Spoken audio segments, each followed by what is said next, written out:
يا رحمة للعالمين يا محمد.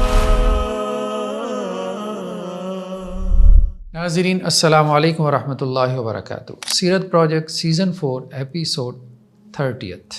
سیدہ جویریہ رضی اللہ عنہا سے نکاح اور غزوہ خندق کے اسباب. سیدہ جویریہ کے شوہر مصافح بن صفوان غزوہ بنو مستلق میں مارے گئے تو یہ قیدی بن کر ثابت بن قیس بن شماس رضی اللہ عنہ کے حصے میں آئیں. سیدہ جویریہ بنو مستلق قبیلے کے سردار کی بیٹی تھی. لونڈی بن کر زندگی گزارنا ان کے لیے مشکل تھا، لہذا انہوں نے اپنے مالک سے 360 درہم کے بدلے مکاتبت کر لی. مکاتبت کا معنی یہ ہے کہ کوئی لونڈی یا غلام اپنے مالک سے یہ طے کر لے کہ وہ اس کو اتنی قیمت ادا کر کے اپنی آزادی حاصل کر لے گا. وہ نہایت ذہین، حسین اور خوش مزاج خاتون تھی. مستدرک حاکم کی روایت میں ہے کہ آپ علیہ السلام سیدہ عائشہ رضی اللہ عنہا کے پاس موجود تھے کہ وہ آپ علیہ السلام کے پاس مکاتبت کی رقم کے لیے مدد حاصل کرنے آئی. انہوں نے اپنا تعارف کروایا کہ وہ حارث بن ابی زرار سردار کی بیٹی ہیں. آپ علیہ السلام نے کہا کہ ایک آپشن اور ہے کہ اگر میں تمہاری مکاتبت کی رقم ادا کر دوں اور اس کے بدلے تم سے نکاح کر لوں، یعنی وہ رقم آپ کے حق مہر کے طور ادا ہو جائے. انہوں نے اسی وقت اس کے لیے ہاں کر دی. اس شادی کے بعد صحابہ نے بنو مستلق کے تمام قیدی آزاد کر دیے کہ وہ آپ علیہ السلام کے سسرالی رشتہ دار بن گئے تھے. سیدہ جویریہ کے سبب سے ان کے قبیلے کے 100 گھرانے آزاد ہوئے، لہذا ان سے بڑھ کے کوئی عورت اپنے قبیلے کے لیے خوش نصیب ثابت نہ ہوئی. اس وقت ان کی عمر 20 برس تھی. ان کا پرانا نام برہ تھا. آپ علیہ السلام نے ان کا نام جویریہ رکھا کیونکہ آپ علیہ السلام کو یہ پسند نہ تھا کہ یہ کہا جائے کہ آپ برہ کے پاس سے نکلے.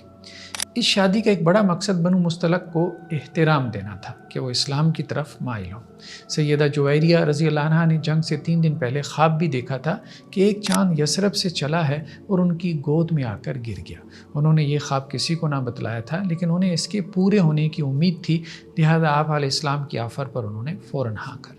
حارث بن ابی زرار کا قبول اسلام. ابن حجر کے بقول سیدہ جویریہ کے والد حارث بن ابی زرار اپنی بیٹی کا فدیہ لے کر انہیں آزاد کروانے کی غرض سے مدینہ روانہ ہوئی. رستے میں وادی عقیق میں اپنے اونٹوں میں سے 2 بہترین اونٹ وادی میں کہیں چھپا دیے اور بقیہ اونٹ لے کر آپ علیہ السلام کے پاس آ گئے. آپ علیہ السلام نے پوچھا کہ فلاں 2 اونٹ جو فلاں مقام پر چھپا دیے ہیں تو ایسا کیوں کیا؟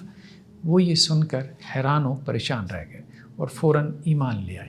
اس کے بعد ان کا اسلام اچھا ثابت ہوا. مسند احمد کی روایت میں ہے کہ حضرت حارث بن ابی زرار رضی اللہ عنہ کہتے ہیں کہ میں نے اسلام قبول کیا تو آپ علیہ السلام نے مجھے زکوٰۃ کی دعوت دی.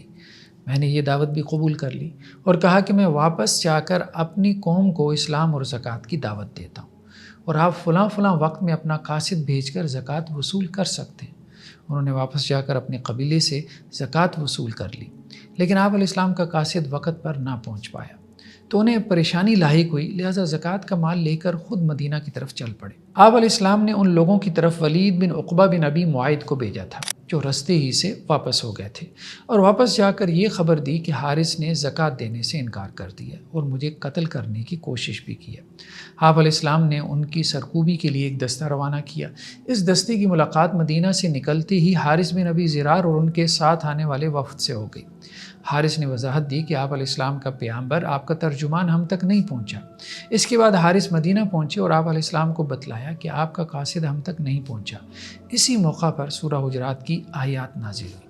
ارشاد باری تعالی ہے، اعوذ باللہ من الشیطان الرجیم، بسم اللہ الرحمن الرحیم، یا ایھا الذین آمنوا ان جاءکم فاسق بنبأ فتبینوا ان تصیبوا قوما بجہالۃ فتصبحوا علی ما فعلتم نادمین. اس روایت میں ولید بن عقبہ کا ذکر ہے، لیکن یہ درست معلوم نہیں ہوتا کیونکہ ولید بن عقبہ بن ابی معیط کا اسلام معروف ہے کہ وہ فتح مکہ کے موقع پر 8 ہجری میں مسلمان ہوئے، جبکہ یہ واقعہ غزوہ خندق یعنی 5 ہجری کا ہے. یہ واقعہ اگر درست ہے تو یہاں ولید بن عقبہ کے علاوہ کوئی اور شخص مراد ہو سکتا ہے، واللہ اعلم. غزوہ خندق کب ہوئی؟ خندق کی جنگ غزوہ احد کے 2 سال بعد 5 ہجری میں ہوئی. موسیٰ بن عقبہ، زہری اور ابن حزم کے نزدیک 4 ہجری میں ہوئی. اصل میں اختلاف یہ بھی ہے کہ ہجری سال کا آغاز کب سے ہوا. جس سال آپ علیہ السلام نے ہجرت کی اس سال کے محرم سے یا پھر اس سے اگلے سال کے محرم سے. صحیح بات یہی معلوم ہوتی ہے کہ جس سال آپ علیہ السلام نے ہجرت کی اسی سال کے محرم سے آغاز کریں گے. یہی جمہور اہل علم کی رائے ہے. حضرت عبداللہ بن عمر رضی اللہ عنہ سے روایت ہے کہ احد کے دن میں 14 برس کا تھا، لہذا مجھے جنگ میں شرکت کی اجازت نہ ملی، جبکہ خندق کے دن 15 برس کا تھا، لہذا اجازت مل گئی۔ اس سے مراد یہ بھی ہے کہ غزوہ احد کے دن سیدنا عبداللہ بن عمر رضی اللہ عنہ اپنی عمر کے 14ویں برس کے شروع میں تھے، جبکہ خندق کے دن اپنی عمر کے 15ویں برس کے آخر میں تھے۔ واللہ اعلم۔ غزوہ خندق کے اسباب۔ غزوہ احد کے بعد قریش کے شام کی طرف جانے والے تجارتی رستے ایک اعتبار سے بند ہو چکے تھے۔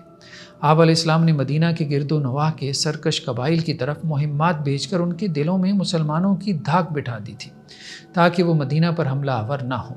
قریش جب 4 ہجری میں بدر صغریٰ کے موقع پر بغیر لڑے ہی رستے سے واپس ہو گئے تو اس فکر میں لگ گئے کہ کسی طرح عرب قبائل کو جمع کر کے مدینہ پر چڑھا لائیں۔ اس کے لیے انہوں نے بدو قبائل سے رابطے شروع کر دیے اور انہیں ڈرایا کہ اگر وہ مدینہ پر چڑھائی نہیں کریں گے تو کل کلاں کو مسلمان ہم سب پر غالب آ جائیں گے۔ قریش اور یہود کا گٹھ جوڑ۔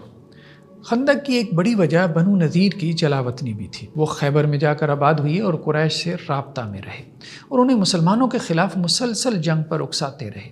یہود کے مشورے پر دار الندوہ مکہ المکرمہ میں قریش کا اجلاس ہوا اور مدینہ پر پورے عرب کو چڑھا لانے کی یہودی تجویز کو بہت سراہا گیا۔ واقعی کی روایت میں ہے کہ یہود نے اس موقع پر یہ بھی کہا کہ قریش کے 50 سردار خانہ کعبہ کا غلاف پکڑ کر وعدہ کریں کہ پیغمبر اسلام کی دشمنی میں یکجان ہو کر لڑیں گے اور ہم بھی آپ کے ساتھ یہ عہد کریں گے۔ پھر سب نے ایسا ہی کیا۔ یہود کے ایک وفد نے غطفانی قبائل کو بھی جنگ کے لیے اکسایا۔ قریش نے یہود سے کہا کہ تم لوگ آسمانی کتاب کے ماننے والے ہو اور ہمارے اور محمد صلی اللہ علیہ وسلم کے اختلاف کو جانتے ہو، ہمیں بتلاؤ کہ کس کا دین بہتر ہے۔ ہم بیت اللہ کو آباد کرتے ہیں، اس کی دیکھ بھال کرتے ہیں، اونٹ ذبح کرتے ہیں، حاجیوں کو پانی پلاتے ہیں اور بتوں کی پوجا کرتے ہیں۔ اس پر یہود نے کہا کہ تم قریش کی جماعت محمد صلی اللہ علیہ وسلم سے زیادہ حقبر ہو کہ اس گھر کی تعظیم کرتے ہو، اونٹ ذبح کرتے ہو اور ان خداؤں کی پرستش کرتے ہو کہ جن کی تمہاری باپ دادا پرستش کرتے تھے۔ اس پر قرآن مجید کی درذیل آیات نازل ہوئیں۔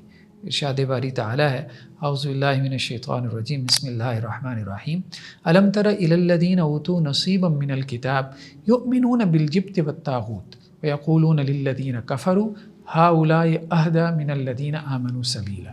اس پر قریش نے کہا کہ جب تک تم ہمارے بتوں کو سجدہ نہیں کر لیتے ہم تمہاری بات کا یقین کیسے کر لیں۔ اس پر یہود کے اس وفد نے بتوں کو سجدہ کیا کہ جس میں ان کے علماء بھی موجود تھے۔ بنو غطفان کی شرکت۔ موسیٰ بن عقبہ کی روایت میں ہے کہ اس کے بعد یہود کا وفد بنو غطفان کے پاس گیا اور انہیں بھڑکانے کے علاوہ لالچ بھی دیا کہ اگر وہ اس جنگ میں شریک ہوتے ہیں تو انہیں خیبر کی کھجور کا نصف حصہ دیا جائے گا۔ بنو مرہ کے ایک سمجھدار آدمی حارث بن عوف نے بنو فزارہ اور بنو غطفان کو مشورہ دیا کہ محمد صلی اللہ علیہ وسلم سے جنگ مت کرو، قریش خود ہی ان سے نمٹ لیں گے، ہمارے درمیان میں پڑھنے کی ضرورت ہی کیا ہے۔ لیکن بنو غطفان یہود کی بات میں آ گئے۔ بنو فزارہ کے سردار عیینہ بن بدر کا ذہن مسلمانوں سے جنگ کا تھا۔ اس نے بنو اسد کے سردار طلیحہ اسدی کو بھی دعوت دی تو وہ بھی مان گیا۔ دوسری طرف قریش نے بنو سلیم کو دعوت دی تو وہ بھی مان گیا۔ بنو غطفان کے ساتھ یہ طے پایا کہ ان کے 6000 جنگجو اتحادی لشکر میں شامل ہوں گے اور یہود اس شرکت کے بدلے میں 1 سال کی کھجور بنو غطفان کو دیں گے۔ یہود نے اس معاہدے کی تفصیل قریش کو دی اور اس طرح 10,000 کا لشکر تیار ہو گیا۔ قریش نے اپنے حلیفوں کے ساتھ مل کر 4,000 کا لشکر تیار کر لیا تھا۔ ان کے پاس 1500 اونٹ اور 300 گھوڑے تھے۔ قریشی لشکر کی تقسیم۔ قریش نے دار الندوہ میں علم باندھا اور جھنڈا عثمان بن طلحہ عبدری کو دیا، خالد بن ولید گھڑ سواروں کے، جبکہ ابو سفیان پورے لشکر کے سربراہ تھے۔ دور جاہلیت ہی سے قریش میں فوج کی عمومی کمان بنو امیہ کے پاس ہی ہوتی تھی، جبکہ سقایا اور رفادہ یعنی پانی پلانا اور ٹیکس کی وصولی کے ڈپارٹمنٹس بنو ہاشم کے پاس تھے۔ گھڑ سواروں کی کمان بنو مخزوم کے پاس ہوتی تھی، جبکہ خانہ کعبہ کی رکھوالی بنو عبدالدار کے پاس تھی۔ غطفانی لشکر کی تقسیم۔ بنو غطفان کا لشکر 4 حصوں میں منقسم تھا۔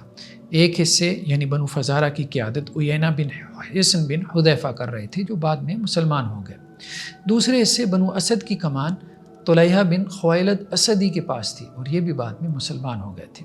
تیسرے حصے بنو اشہ کی قیادت مصر بن رخیلہ کر رہے تھے، یہ بھی بعد میں مسلمان ہو گئے تھے۔ چوتھے حصے بنو مرہ کے سردار حارث بن عوف تھے اور یہ بھی بعد میں مسلمان ہو گئے تھے۔ جاری ہے۔ جزاکم اللہ خیرہ۔ السلام علیکم ورحمۃ اللہ وبرکاتہ۔ يا رحمة للعالمين يا محمد